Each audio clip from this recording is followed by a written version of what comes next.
We started talking about story ideas. The Bloomsbury group was something that comes up, I'd say, like once a year. When the story came on the grid, I actually asked to be put on it. And Stacey Smithers, who is like a genius when it comes to these kind of stories, was the other person working on it. And we were trying to come up with ideas and concepts, and she suggested that we actually shoot it in our house. The stairwell painting was a project that we did for the Bloomsbury story in our March issue. I had seen a wallpaper that was these really thin brush strokes of paint in sort of a rainbow pattern, and I really loved it. I suggested maybe we do something like this wallpaper, and then we decided to use Farrow and Ball paints. We did a thicker brush stroke, and then I just wrote the names of all the colors because they have amazing names. I don't have the steadiest hand, but I sort of eyeballed it, and it really is just one brush stroke. And once I got into the swing of it, it was pretty easy. The living room is my favorite room in the house. It's really cozy. Even though it's really small, it's really nice for entertaining. We didn't paint for a really long time because I couldn't decide on a color. And then I decided on Farrow and Ball light blue because I had a little bit of leftover paint from our kitchen. And the light is so different in here that it really looks quite a bit different than in the kitchen. This room has been a real evolution. For me, decorating isn't something that you do in one go.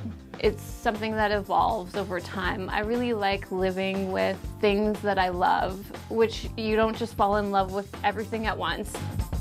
Our sofa, which is a love seat, this has been around probably since before my husband was born. We actually recovered it, and so it's been a piece that I've known almost my whole life. My favorite thing is probably this bay window. We had some blinds made. It's a really beautiful Schumacher fabric, and then paired with them are these To Die For panels. It's just a really nice spot. The light coming in is really beautiful too, most times of the day.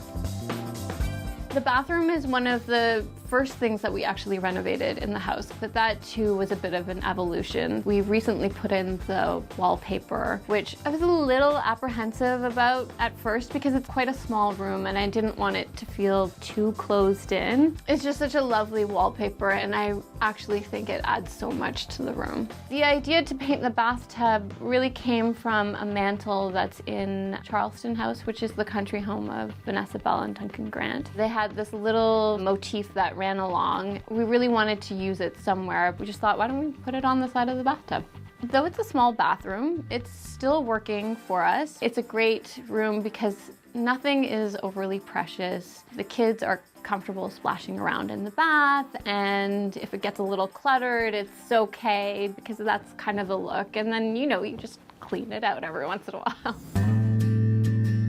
I really am inspired by a lot of English decorators like Ben Pentreath and Nikki Haslam because I like a decorated look. I'm not a minimalist by any means. While I appreciate that look, it's just not for me. I feel like when there's more stuff, it's sort of easier to live with, especially when you have kids, and we have two, so there's a lot of stuff going on.